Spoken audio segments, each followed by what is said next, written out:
Hi everyone, Angela here. I'm Angela Farlam, an established and experienced clinical hypnotherapist and also creator of the Best You Life Coaching Programme, where I help people let go of negative thinking and fears so that they can achieve their full potential, resulting in happier relationships, increased energy, focus, vitality, motivation, confidence and a tenacity to reach their goals, whether regarding health, wealth or relationships. And I'm on the 9th day of my very own challenge, which is to post a video to YouTube and Facebook with the intention of giving you hints and tips to help you achieve your goals.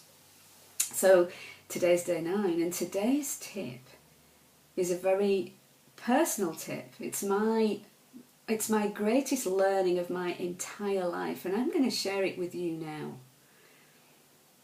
So almost 32 years ago, my gorgeous son was born. Such a beautiful, exciting, wonderful experience. And then 2 years later, my beautiful daughter entered this world. And my daughter was born with a congenital heart defect. This defect is called transposition of the great arteries. It's a major defect, and the surgery for this defect was quite new in those days, and the survival rate was really quite low. And the day my daughter was born, she was slowly suffocating, and because of the lack of oxygen, her brain and her bowel were both starved of oxygen.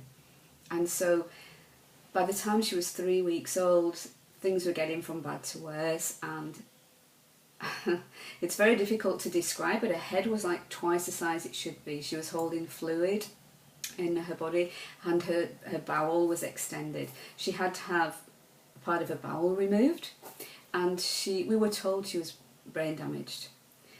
The doctors did various scans and lumbar punctures, and they had no idea what was going on with her.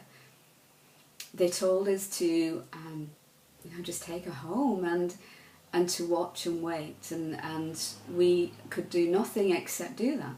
And we didn't know whether she would survive, and if she did survive, we wouldn't know whether she would walk or whether she would talk or whether she would reach any of the milestones that children do. We just had to wait.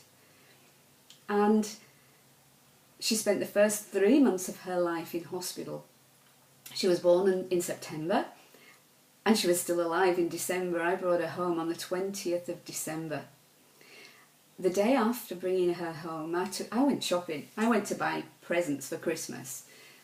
Because until that point, I hadn't looked forward, because I daren't look forward, because we didn't know what Christmas would bring. So it was a fabulous Christmas. And the following Christmas, in the November, Sarah had thrived. She'd got bigger and stronger, and she went into hospital for major heart surgery. At this time, we were told there was a 50% of success rate. In reality, what this meant was I carried her down to the operating theatre and handed her over to Fonzie, the porter. And there was a 50% chance that she would come out alive, which means 2 babies go in, 1 baby comes out alive.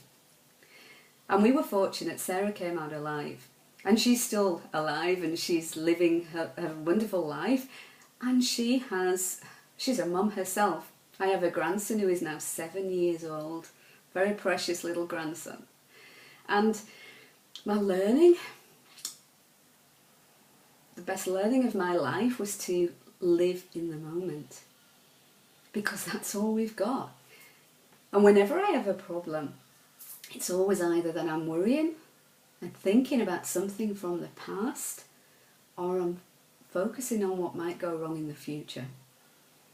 And I forget. I'm human, and I forget, and I have problems, and then something will remind me. And I had a major reminder this weekend on my course, which was beautiful. To be in that moment, to live in that moment, because that is all we've got. So my tip is to help you do that, to help quieten your internal dialogue, is to just look up, look around you, look at your loved ones, Look at the sky, look at the trees. Focus on what's in front of you. Practice that. Practice appreciating the moment and what is good in that moment. And notice what's different. Just do that and enjoy it. And you could give me some feedback. Let me know how it changes things for you. Have a wonderful day. Open your eyes and look around you and appreciate the view. Whatever's going on around you. That's the challenge. Okay, until tomorrow, everyone. Have a wonderful, wonderful day. Bye for now.